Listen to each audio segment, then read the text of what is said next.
What's up, Womack Nostalgia? Dave here with a review of WayV's 8th mini album, Vision Wings. WayV, of course, the NCT subunit that, to me, is the most underrated of all NCT entities. There's a lot going on with NCT, but WayV has consistently been the form of NCT that has grabbed me the most. Last year, they had their EP, Big Bands, which I liked quite a bit, and at the end of 2024, their album Frequency I really loved. Also on the solo side, last year Member 10 dropped Stunner, which is one of my favorite K-pop solo albums in the last few years. Just bangers galore on that one. WayV's 8th mini album, Vision Wings, confirms to me once again why WayV is the best unit within NCT. Their output is very consistent with high energy bangers. I cannot say enough about how often I revisit numerous songs across their projects. I think the quality level here continues to be really impressive. We do get something a bit new though with Vision Wings, with the group really leaning into their Chinese roots for the first time with some very noticeable Chinese production, particularly on the strings and the drum choices. WayV has always been the Chinese focused side of NCT in terms of where their members are from, the language they decide to use on their songs, but they've never really leaned into the production side of things like this until now. Despite some engaging new production, the title track is just okay to me, but Blue Fever, Count It, and Icon are three incredible B-sides once again. This is a continuing trend with WayV where they just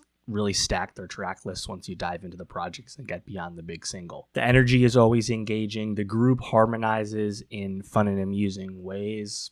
There's dancey elements. The choruses and the hooks, though, are consistently sticky. And to me, that's why I keep coming back to WayV's music, because I find just the quality of the songcraft impressive. And that's not something I can say is as consistent with other versions of NCT. So I will continue to bang the table for WayV because they don't get nearly as much attention or promotion as their counterparts. And, they recently did a show in New York City for the first time, which seemed to go over pretty well. And I think there's a lot of meat on this bone and a lot of room for continued growth from WayV just because the songs are there. This is something that, we've been saying a lot recently with K-pop. Of course, WayV is making, Chinese lyrics mixed with English, but we've also been noting that Japanese K-pop is standing out a lot recently. We just talked about that aespa Japanese album that really stood out. It's funny, but for whatever reason, the non-Korean language K-pop music seems to really be hitting, and maybe it's just because it sticks to a bit more of a traditional structure and ideas and is less trend chasing than some of the Korean stuff. It's hard to say, but WayV to me have such a strong body of work at this point. It kind of goes without saying. As I mentioned, that title track, Vision Wings, the immediate Chinese influence is very clear with those kind of classic strings. You get the drum tempo beginning to raise, and I think those solid verses in the opening are nice, but get that drum run up to the chorus and then the call and response moment in the chorus, I think it's okay.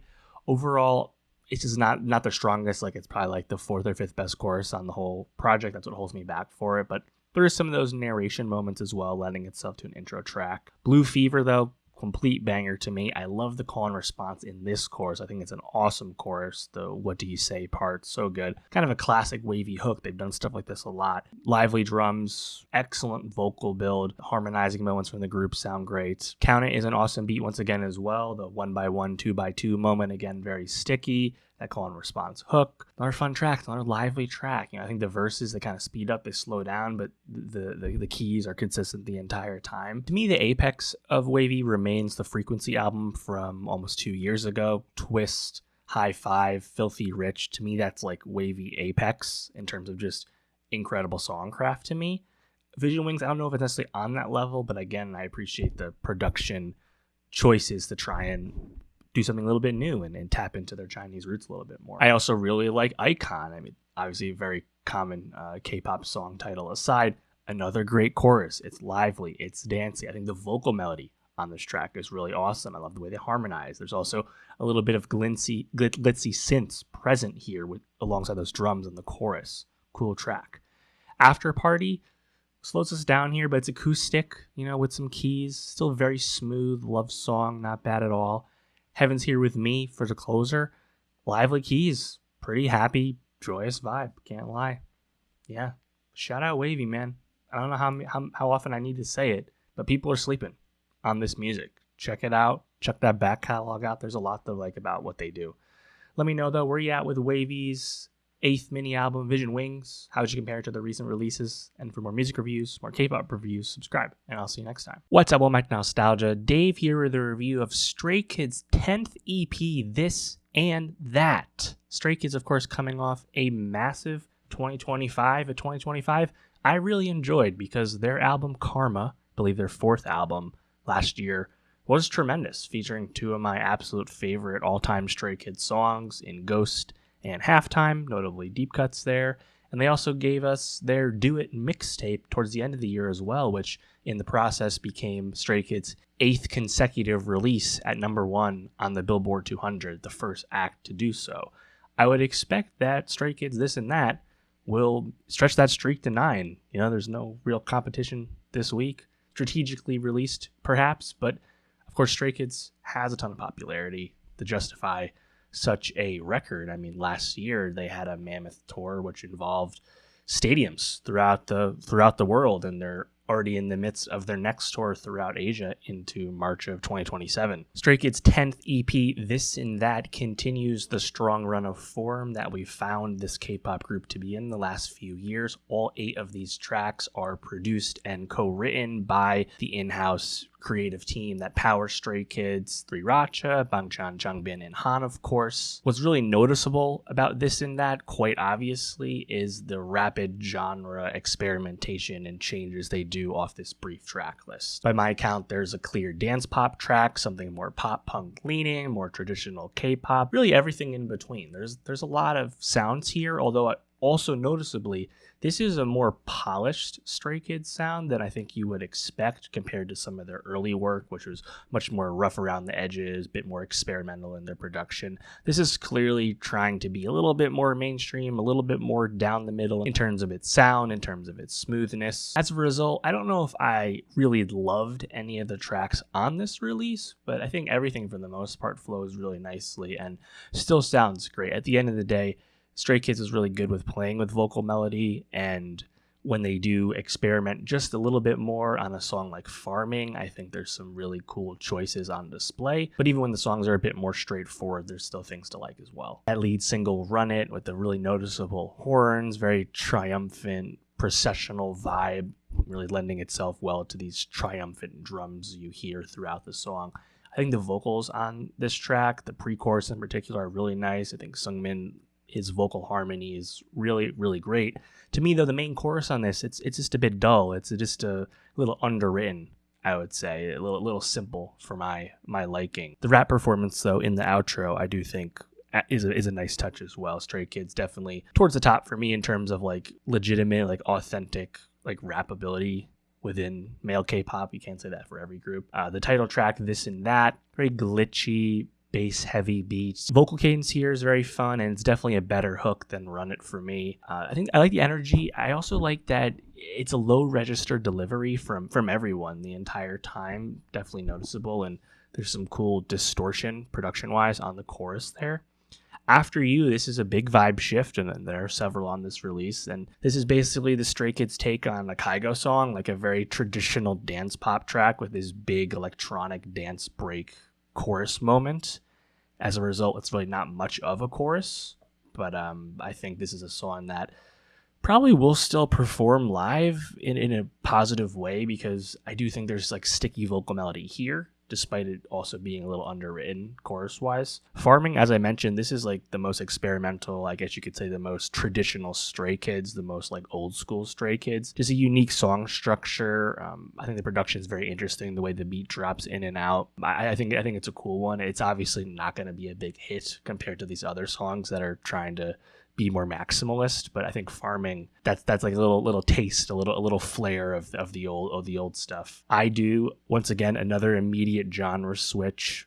Melodic verse very apparent here, but this is like a pop punk track, like a light pop punk track. The chorus, the vocal performances, like the emotional delivery style, really reminiscent of that, but it's really, of course, the guitar and the drums and just the way they're performed. It's very pop punk for sure, and matching on the vocal notes, the way that hits, it's a fun tempo for sure. I think this is a song that really lend itself live to like the crowd really kind of clapping along in unison. The last 2 tracks, you have Way Out, definitely a clear downshift, smooth vocals for what they are, but I think the chorus was just okay. And then lastly, you have Back Then, which has some guitar, but it's a much more of a lighter, breezier vibe. And that song, I think the production's just a little bit generic for my taste. But, I think when you listen to this project, it's just a kind of a traditional K-pop mini album EP release. It's not as expansive and as quote unquote important as like the Karma full-length album from last year.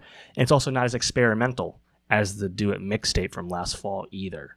So I'd be curious how many of these songs, stick around to come. Run It's been out as a single for some time thus far. Let me know though where you at with Stray Kids' 10th EP, This and That. And for more music reviews, more K-pop reviews, subscribe. And I'll see you next time. What's up, Womack Nostalgia? Dave here with a review of BTS's Arirang World Tour, their 6th concert tour, their largest to date, which will be running through March of 2027, nearly 90 dates across over 20 countries. BTS, of course, their first tour since making their long-awaited comeback following the conclusion of their military service.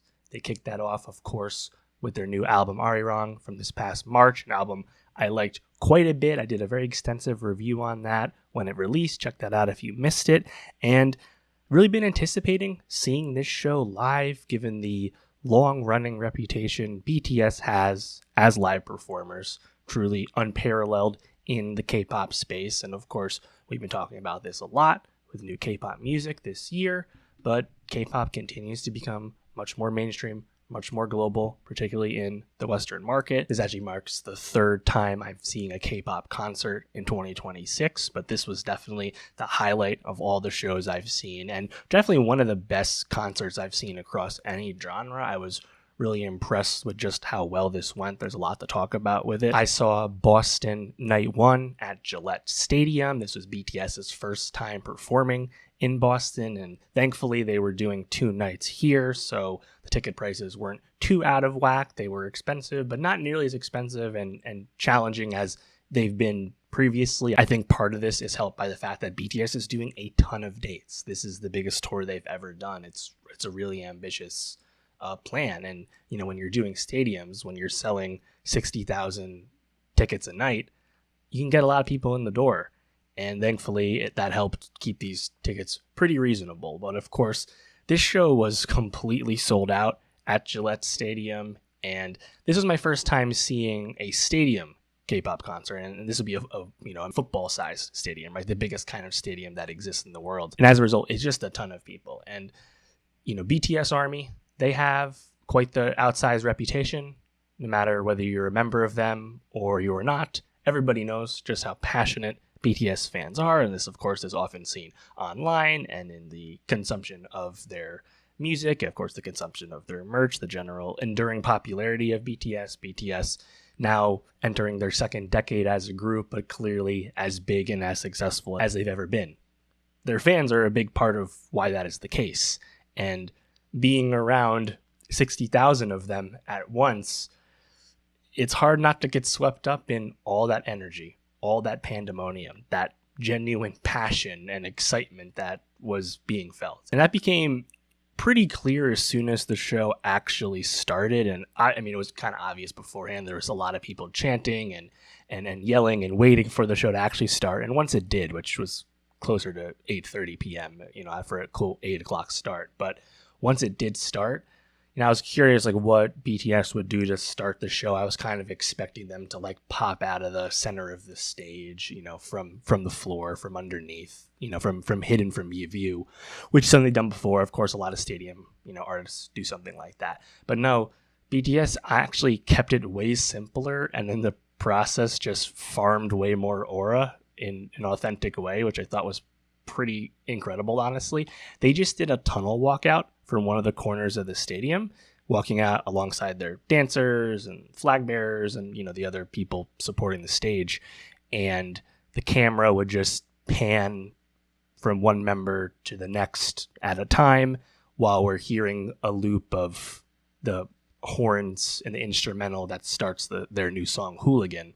We're just kind of hearing that loop over and over again, panning to each member. And the anticipation, the buildup, you could really feel that energy. And as they would go from member to member, and they show RM for the first time, and the stadium finds a way to pop and explode again after already losing their minds when they first saw, Jungkook, for example, or whatever it was. It was like a true rock star type move to watch them walk out like that. I mean, like it really like reminded me of like something from Oasis or something, like the confidence, the bravado, and just again the sheer pandemonium from the crowd. I actually forgot to bring my concert earplugs to this show, and not actually necessary at a stadium when it comes to the music from the speakers, because you're obviously farther away from the stage, but I needed those earplugs for the screams. The BTS fans were losing their minds, particularly at the beginning of this show. It was really something to behold, and it actually got to the point where, particularly in the beginning of the show, it was hard to hear all the lyrics, hear all the live vocals at times, because the fans were just that loud. They were just that into it, and of course they knew every word. So was BTS using a backing track for their vocals? I don't think so. I think there might have been some moments where it was present, at least a little bit, maybe on some more dancier moments, some chorus moments, but I definitely didn't hear it too much. But frankly, even if it was present, it would have been really hard to notice because you hear the fans around you so much. I really can't say enough about how successful this tour is with its visual component. When you think of a stadium tour, you don't think of intimate concert experience. Obviously, it's by definition the farthest thing from that. But the stage design, which is this really big, massive sphere with these 4 walkways in the corners of the stadium, really big stage. But what really makes it succeed is just the scope of the jumbotrons that they're using, where all 4 sides of the stadium are seeing 2 massive screens. So 8 total screens around the whole stadium. And no matter how far back you are, you're able to see the entire show on that screen. And the quality of the picture is incredible on those screens. I was really impressed with just how well it was being filmed. And, it's incredibly high definition and clear from a just a video fidelity standpoint, but also quite sophisticated, I think, in the video direction, the wipes, the pans, cutting to the drone that you could see hovering over the stadium. There was just, I think, a lot of clear intentionality in terms of how they were presenting the show on the big screen. There were moments where they would use visual filters over the actual captured picture. Point being, it really guided you through the show. This is a 30 plus song set list, over 2 hour set, but it really just kind of glides through at a pretty relentless pace. And I think a big part of that is, even if you're far back and you can't really see the members of BTS all too well, given your distance, the several hundred feet you are away from them, you feel really close to them just because of how well it's being filmed. And part of that stage, in the the round center of it, is a rotating sphere, circular shape that elevates. And I didn't feel that as like a big element as much as, say, the Twice concert from earlier this year, which had, I think, much more of a noticeable verticality to it. That, of course, was an arena show. In this case, because you're a lot farther back, being in a stadium, that center rising stage, I don't think it was quite as clear, and it didn't even come through in a consistent way on the big screen. But it also didn't really matter. And of course, that brings us to the actual set list of this tour, which of course I'm sure most people are already pretty familiar with, because the overwhelming majority of the set list is fixed. You can look it up. And of course, I got the standard set list for Boston Night 1. The way it starts with Hooligan, which just so happens to be my favorite song off Arirang, just a incredible, K-pop rap banger, one of my all-time favorites in that regard. Having the intro to that song be the soundtrack for the walkout, and then when you finally drop into the song, with the knife sharpening sounds before J-Hope drops into his bars, again, pandemonium is what keeps coming to me, the way to describe just watching people lose their absolute minds. And energy was incredible. There was plenty of fireworks at this show as well, and they blasted several of them off once Hooligan began. It was great. It's a big banger. I'm a huge fan of that track. And they went from that right into Aliens, which is another high energy track off the new album. And then after that, of course, Run BTS. I think those first 3 is just a huge adrenaline rush. and it was a blast. Then from there, I think this whole first act of the set with They Don't Know About Us from the new album, Like Animals, also, highlights. We're getting through a lot of the new songs really quickly there. And then one of my biggest surprises is what followed, which would be Fake Love, which is, from Love Yourself Tear, from, 8 years ago at this point. That's a track that, obviously it was a big hit for BTS at its, in its day at the time. It might have been their biggest track to date, I think, commercially at the time, or close to it anyway.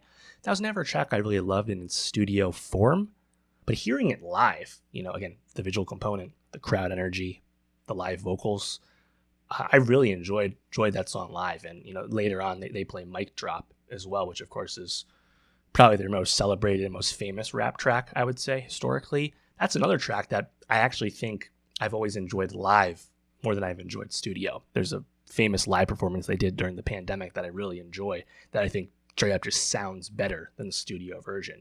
And hearing that song live, hearing Fake Love live, really, I think, makes you appreciate the talent of the band, because they're actually singing in real time. They're actually doing the dancing. They're actually putting their energy forward in a real, authentic way. And they're able to take the quality or the enjoyment of the music and actually raise it in a real, tangible way. Same thing for Swim, frankly. Right after that, Swim to me always was a bit perplexing as the lead single from Arirang. Maybe I'm off base by saying that, because it's by far the biggest hit off Arirang at this point. 800 million on Spotify, just about. It's promoted as the big hit, and it's become the big hit as a result. To me, that was a safer synth pop track compared to a lot of the experimental and engaging instrumentation and production choices that they made throughout the rest of the new album. That being said, Swim live, I also thought really was awesome. RM's verse in the beginning, I thought was quite powerful, quite compelling. And then I think, to me, the funniest moment is at the end of Act 1. They do the song Merry Go Round, which is from the new album. Probably one of the least successful songs off the new album, if we're being honest.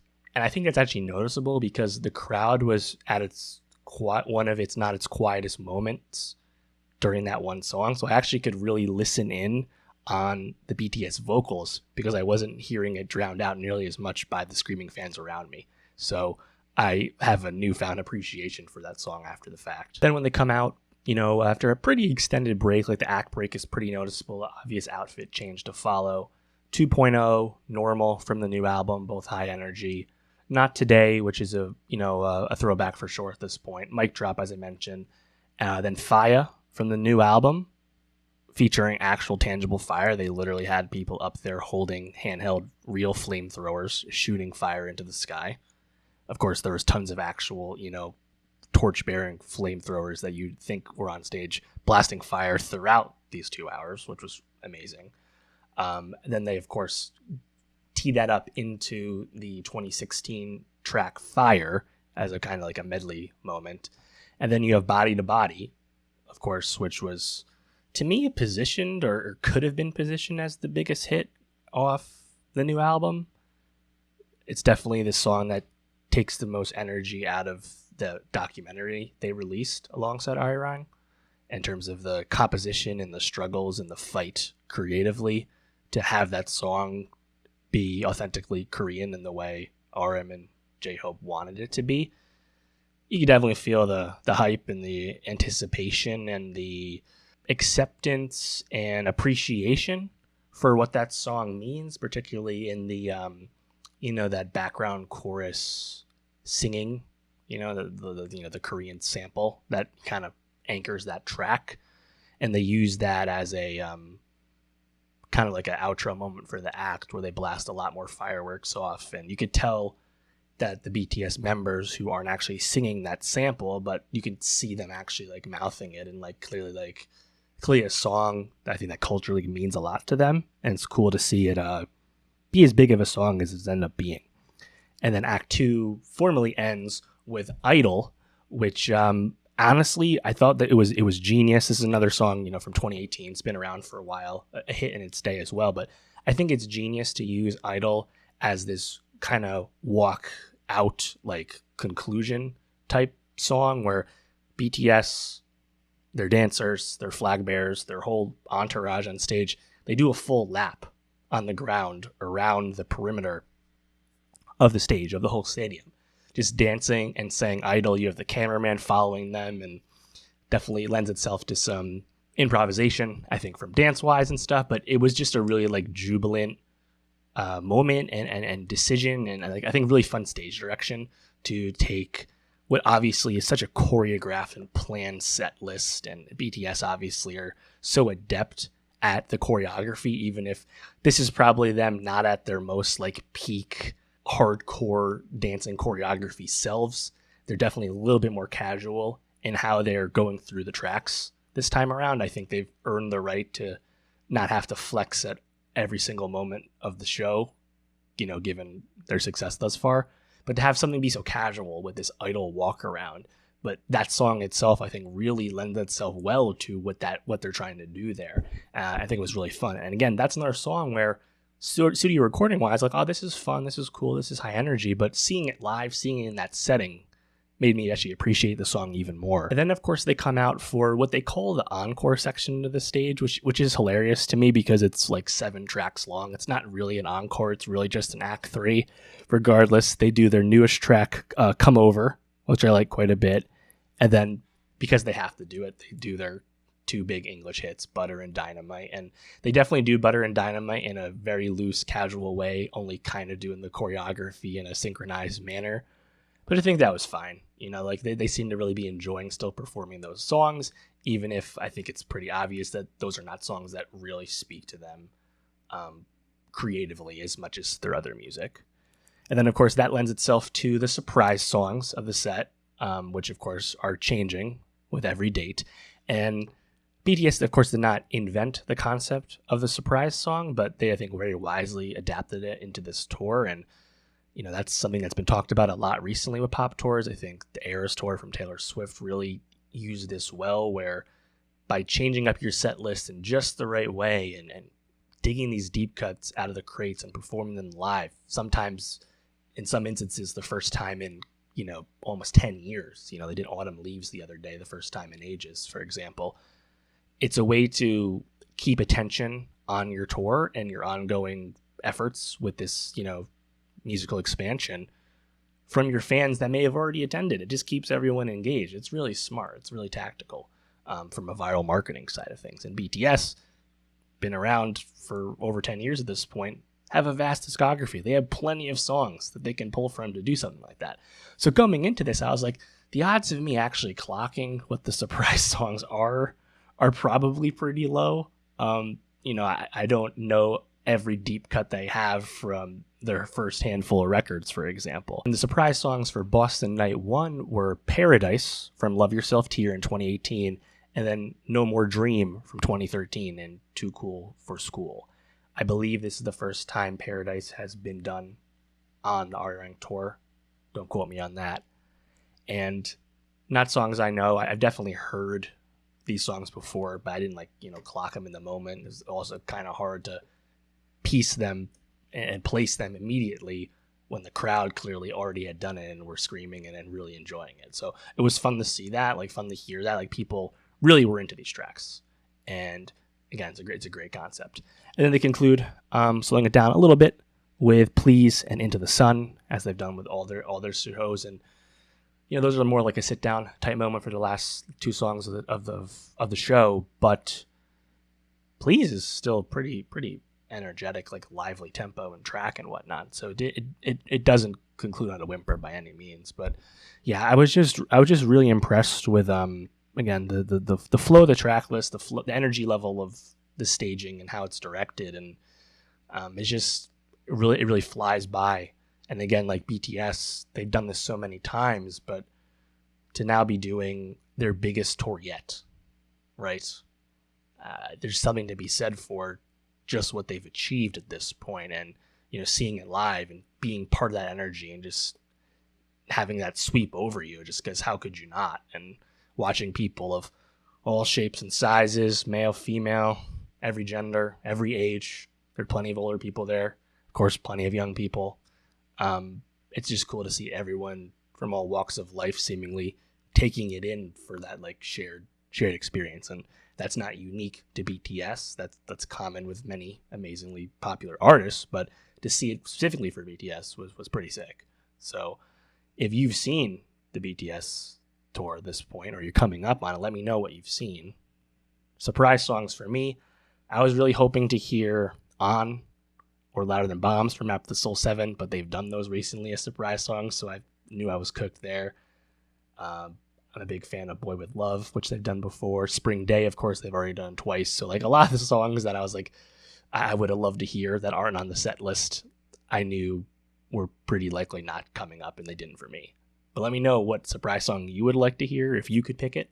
I will say the sequence between Act 2 and the encore, where there's that obviously another change for the members, but in the meantime, they just filmed the crowd for a good close to 10 minutes, it felt like. And BTS Army, man, there's some creative signs in the crowd. A lot of people referencing the DJ Spin That ish that RM and friends will do to introduce the surprise songs. A lot of people advocating for what surprise song they want to hear, and when the crowd sees a sign, they'll react in kind. And it was a really happy 10 minutes where in reality we're just there entertaining ourselves while BTS take a quick break before they finish the show. It was pretty well done. And again, there's some creative signs. I think some of my favorite ones I saw were I Love My Girlfriend and My Girlfriend Loves Jungkook on a t-shirt. RM, I'm old enough to be your mother, but I'll still call you daddy, probably takes the cake. A lot of creative stuff, a lot of cool stuff. But yeah, it was really a blast. I took some really insane footage that I posted on my Instagram if you're interested in any of that. Let me know what you think of this tour. What do you want to hear next from BTS? What surprise song would you pick? Any thoughts you might have, let me know. And for more music reviews, K-pop reviews, and concert reviews, subscribe, and I'll see you next time. What's up, Womack Nostalgia? Dave here with a review of One Night Only, the new romantic comedy film from Will Gluck, starring Monica Barbaro and Callum Turner. Of course, Will Gluck, his last movie, 2023's Anyone But You, was the biggest romantic comedy at the box office in several years. This is a genre that's been noticeably challenged with the advent of streaming. It's hard to get people to show up and see these movies. But Will Gluck was able to tap into that with Anyone But You. A big part of that, of course, was the tabloid social media fervor around that film's star, Sydney Sweeney and Glenn Powell. Now he's back with another take on the storied genre, of course. And frankly, this is a well-cast movie. Monica Barbaro, Callum Turner, straight up, they're just two of the hottest, most in-demand young talents we have in Hollywood right now. I think Turner in particular, we're just seeing him pop up in anything and everywhere, it seems like. He's certainly very popular with casting directors. He'll be the lead of Apple's sci-fi series Neuromancer at the beginning of next year. And Monica Barbaro, she's been on a rocket ship really ever since Top Gun Maverick, where she had a small scene-stealing supporting role. Of course, taking that to the next level in supporting work once again with A Complete Unknown a few years back.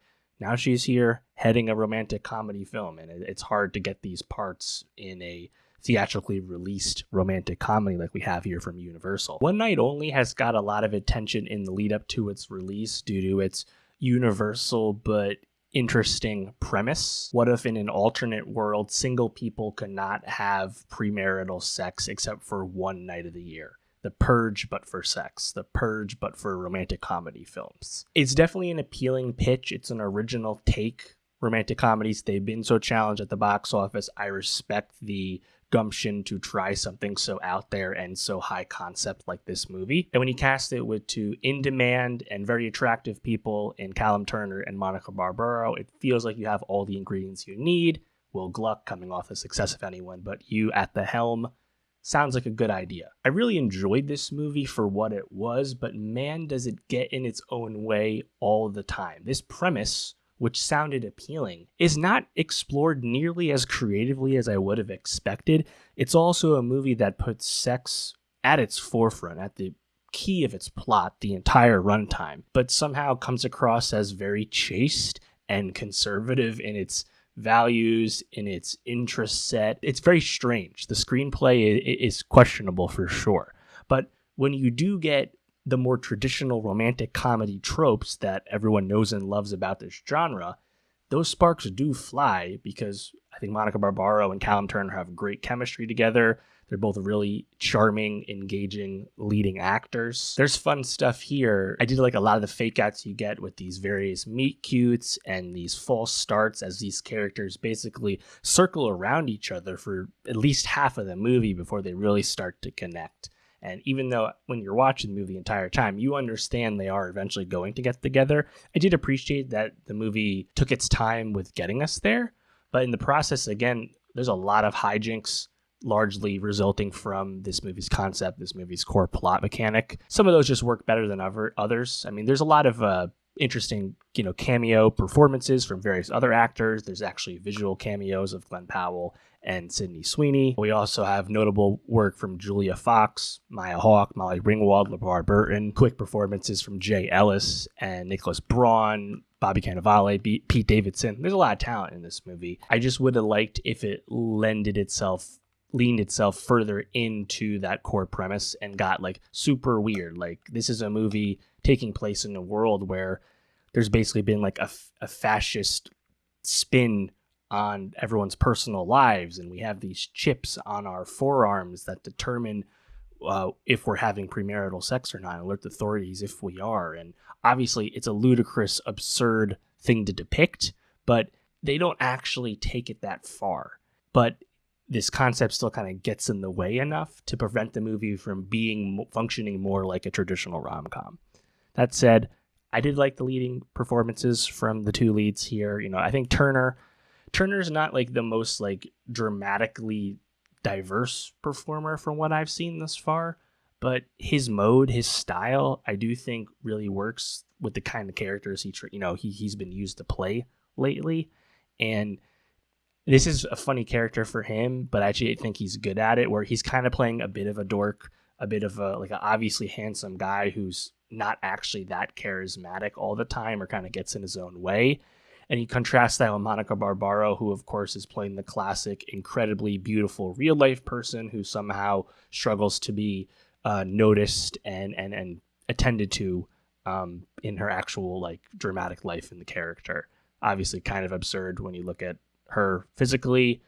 She plays a character who's a working musician who doesn't get noticed when she sings, even though, of course, Monica Barbaro actually can sing in real life. We saw that, of course, in A Complete Unknown. See that again in this movie. I definitely enjoyed the first act and a half of this movie, I think, the most, where there's this struggle to secure condoms because they're in such short supply, because this is the night where anyone and everyone who is unmarried is getting their freak on, and it's just so one dimensional, like public life for this 12-hour period.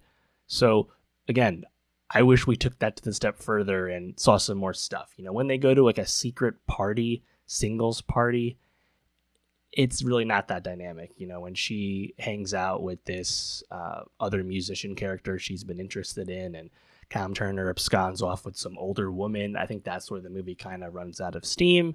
Then, of course, they get back to each other, and, you can kind of guess how it's going to go, where once they actually decide that they're both interested in one another, it's not a shock that they don't just immediately consummate said attraction. But again, you could take that the other way, where it's a movie that, again, it's a bit chaste, it's a bit conservative in how it's depicting this story that is actually supposed to be so sexually forward. So challenging concept, challenging script, but I think it largely works well enough because you have the right people in the leads. I'd actually also be really curious if we could just swap around this movie and Will Gluck's previous movie, Anyone But You, of course. How would this movie work if you had Callum Turner and Sydney Sweeney, or Glenn Powell and Monica Barbaro, and vice versa in Anyone But You? Interesting idea. But let me know, though, where you at with One Night Only? I think this movie is not looking to do too well at the box office. It's not going to be a total miss, but it's probably not going to be a massive hit either. It also is lacking any kind of like social media, like tabloid attention the way Anyone But You had. And, Sydney Sweeney is, I think, just kind of a different class of celebrity, for good and bad, than Turner or Barbaro are. So that's part of it as well. Let me know what you think of this movie. And, frankly, romantic comedies theatrically released from a major studio, the fact that we're getting one at all, again, take that as a win. But let me know where you're at with this, and for more movie reviews, subscribe. and I'll see you next time. What's up, Womack Nostalgia? Dave here with a review of House of the Dragon Season 3, out in full now on HBO. Of course, continuing the year of Game of Thrones following the great success, the debut season of A Night of the Seven Kingdoms, which recently received a bunch of Emmy nominations. Now we're here at House of the Dragon as well. House of the Dragon was cooking with Season 3. I thought this was a very satisfying season for numerous reasons. This season was accompanied with a lot of excellent character development and character growth, as well as a lot of significant plot momentum. One of the biggest criticisms of the way Season 2 concluded is that it concluded right before the Battle of the Gullet, thus having that kick off our Season 3 instead of be our Season 2 finale. As a result, Season 3 was packed with a lot of key events, beginning with the Gullet and ending with the first Battle of Tumbleton. I also appreciate that despite this story being very gray by design, the greens and the blacks, good and bad on both sides to be sure, it's hard to have a clear and consistent rooting interest for who you're watching. Despite all that, the show is able to deliver an excellent Thrones straight-up villain in Ormond Hightower, as excellently portrayed by James Norton. It was good to have something traditional like that within this season. Matt Smith's Daemon Targaryen also has a lot more to do this season after being stuck in Harrenhal for most of Season 2. Now, that fate did not escape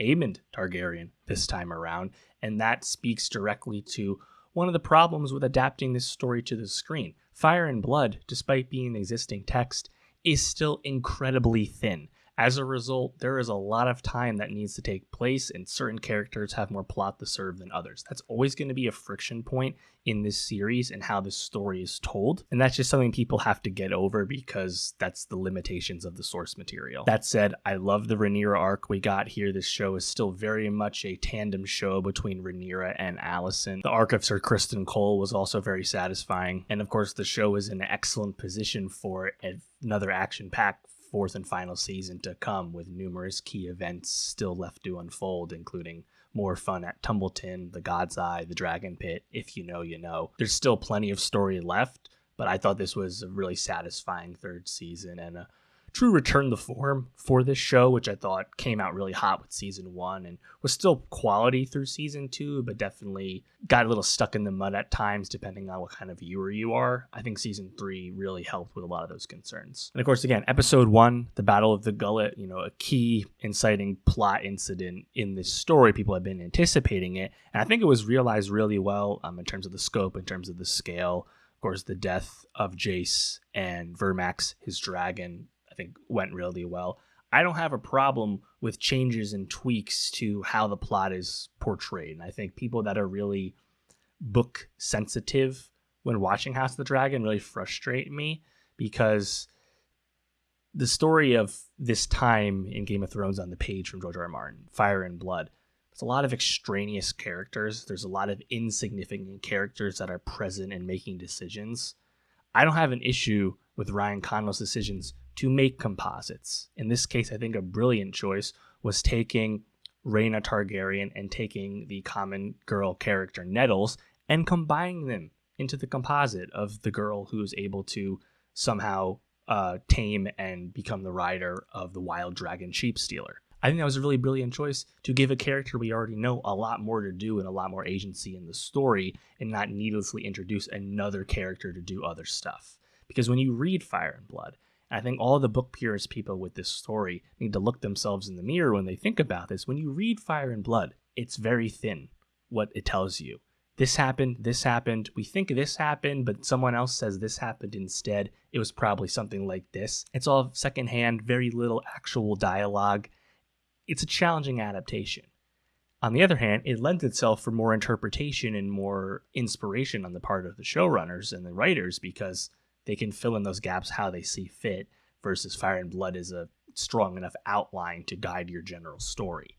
I'm satisfied with what's happened. I don't care that Bela and Moondancer are at the Gullet, where on the text actually Bela doesn't fly around at all because Moondancer's too small to fly. That's a stupid detail when we've already introduced Bela as a character on the show. You have to think about this story working on TV, not just being a pure text-based adaptation to the screen. It has to work as a show. And again, I think it does. I think in this finale, where you get the first Battle of Tumbleton, leading up with this season, I was curious. I was like, are they going to combine the two battles of Tumbleton? Because they both have key story implications in their own right. Maybe they'll combine them be curious to see how that goes. Pretty clear from watching the season 3 finale that the second Battle of Tumbleton is to follow in some form in season 4, which is good. Did I mind that Daemon Targaryen and Caraxes are a big part of this first battle, even though they're not actually present on the page? No, I don't mind, because I like seeing Daemon have more things to do. He is more of a character on this show than Hugh Hammer is, than Darren is, right? And there's a lot of agita about the Darren character, which of course was basically unused until season 3.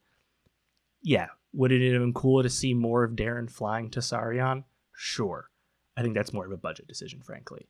I don't think it makes much of a difference, though. I think the Darren character, in the limited screen time, in his relationship in orbit in and around Ormond, and to a lesser extent Gwaine in the later part of the season, I think they did a good job of establishing what that character is and who he is, who he cares about, how he feels about things, including his uncle who he sees the open villainy in. I think they did a good job with that. The penultimate episode, how it concludes with Ormond successfully seducing Ulf to turn coat and switch sides, and in the process give Silverwing to the Greens. That was excellent material. That's also material that, by the way, was not on the page, a completely fabricated scene, because you need that scene to exist because this is a television show. Tell me why that's a bad thing. I think another thing that's been kind of challenged too, and like, again, the book people get mad about this, is like, there's a lot of kids. There's a lot of families. It's convoluted. It's a civil war. It's literally convoluted in terms of its character relationships. I don't mind that, like they took they changed how Blood and Cheese was, in the past seasons. Some of Rhaenyra's kids are not on the board here, right? Including someone who does become a king later on in Viserys II. I don't think it's that big a deal for this show. This is not, HBO's not going to do the entire Targaryen story on HBO. It's not that big a deal. Does it serve the show better to have a few less random babies and young children that have nothing to do on the show not be there just so they don't have to be explained and to clean up your dialogue? Yeah, I think it is, because that's just rough exposition. But yeah, as I mentioned, I really liked the Kristen Cole character arc this season. His scenes with Gwaine and his death, and giving him some agency and really making him one of the most interesting characters on the show after he really kind of got established as one of the first key villains on the show early on. But his ability to want to claim some kind of station in his life as a commoner and not just be in service of one lord or the next for the rest of his days, and the nobility he sees in that, and then you contrast that with his really unceremonious death. And I liked how matter-of-fact and Thrones that ended up being.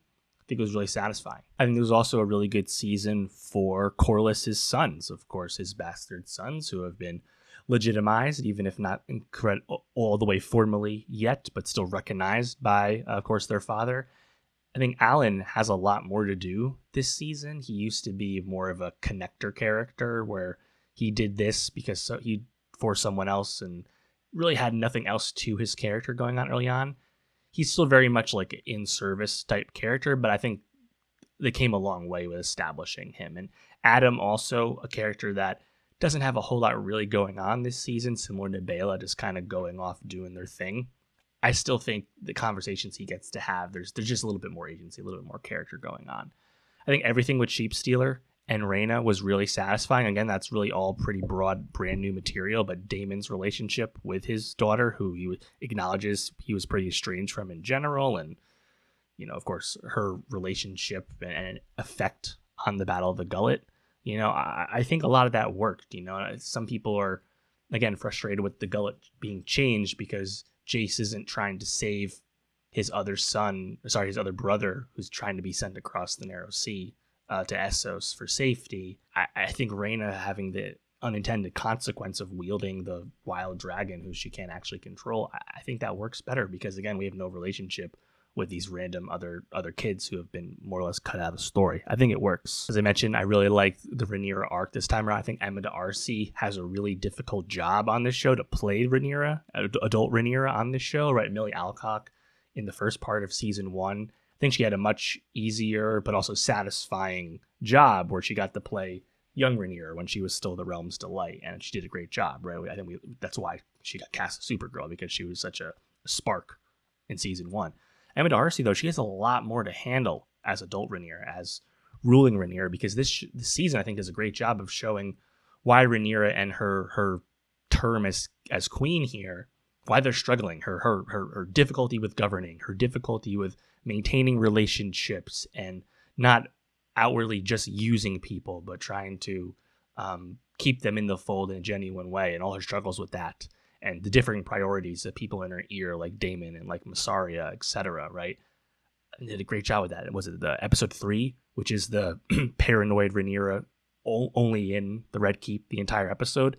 Super cool episode. I know some people maybe found it a little uninteresting, but I thought that was awesome to see, given how new it was from a foreign perspective for Game of Thrones on television. We never really got something so paranoid, so insular, so in one's mind as we did with that episode.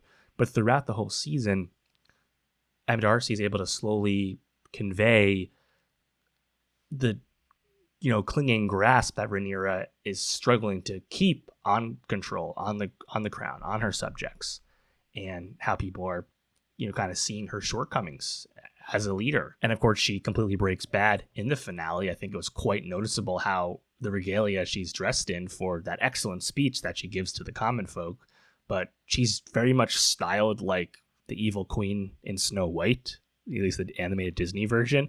Very noticeable, at least to me. But having her kill the High Septon and give the all clear to advance with the Battle of Tumbleton, things have changed, right? And we're approaching the end game in a certain respect. I thought the Helena stuff was successful for what it was. This is a character that, again, had to kind of be created in whole cloth a lot for the purposes of the show, because she's very much like off to the side in all of the Fire and Blood storytelling. And her as a dreamer, I think, comes up in interesting enough ways. I think the concept of dreaming and the concept of those visions, pairing that along with everything with Alice Rivers and Aemond at Harrenhal, that sort of mysticism and fantasy could sometimes fall away at times from Game of Thrones storytelling, right?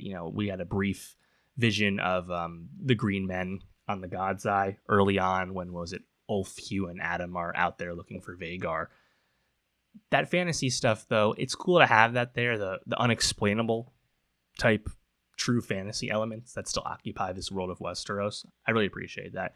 And Alice Rivers, Gail Rankin, everyone knows how great of an actress she is. She's always great in whatever she's doing, but really across the whole season, I think it's to really show a lot. And there's a fun reveal about her character in the finale, which some people had speculated in. And I actually think it's kind of cool to have her be like this true, mystical person, inadvertently or not, but basically the wife of Harren the Black. So she'd been there since the conquest.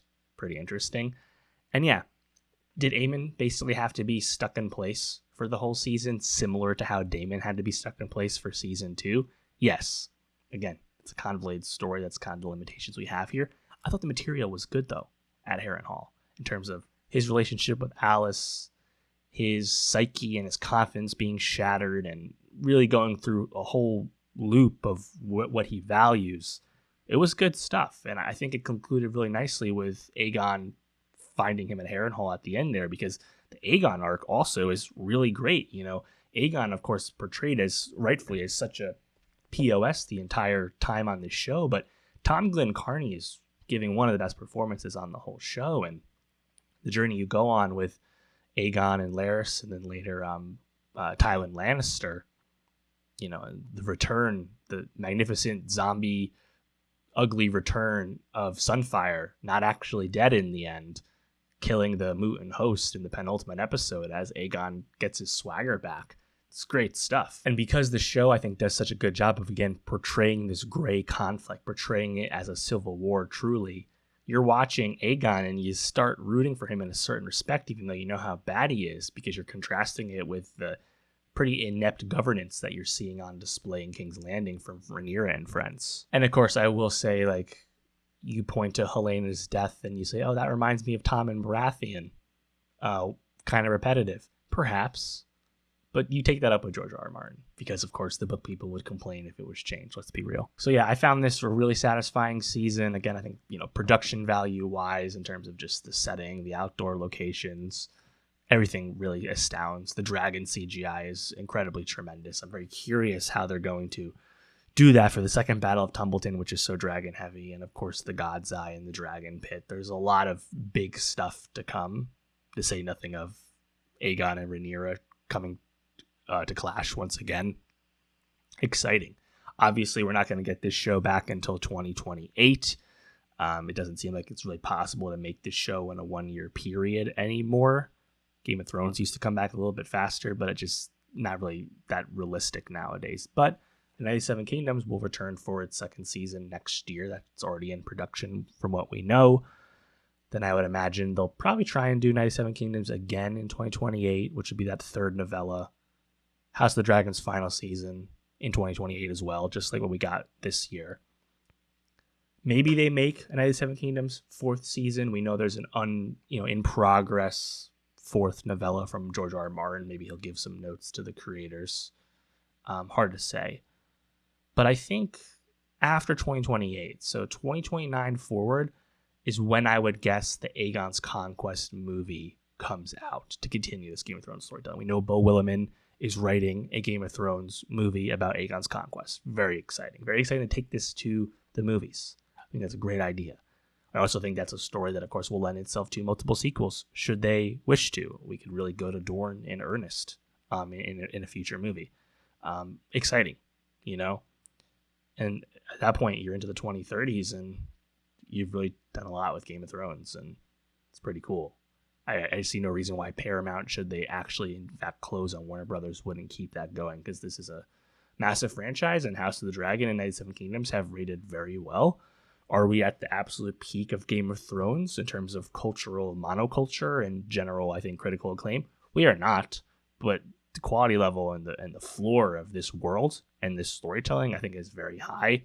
97 Kingdom has also proved that there's an appetite for Westerosi storytelling that is not super large scale and massive like Thrones and House of the Dragon are. So there's multiple paths forward in terms of storytelling in this world, which has been obvious to big fans, but it's cool to see that rewarded in the case of 97 Kingdoms rating well and also getting critical love, getting Emmy love. So I'm very positive on the future of the franchise. And yeah, George R. R. Martin, I mean, we're not going to get these books, are we? Winds of Winter has been in progress for 15 years. I'm already talking about movies, the third spin-off of some form, third prequel from the Game of Thrones story, and we still haven't finished the Game of Thrones story. I think I've really kind of lost hope of these books ever getting finished. I think if anything, Winds of Winter might come out, but A Dream of Spring almost certainly would never come out from George himself.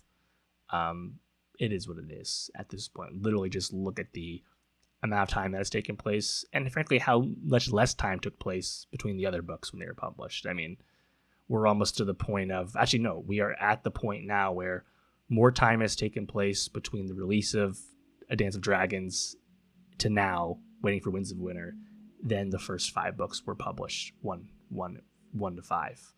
It's pretty damning at this point. Let me know that where you at with House of the Dragon Season 3. What'd you like most about it? And for more TV reviews, subscribe, and I'll see you next time.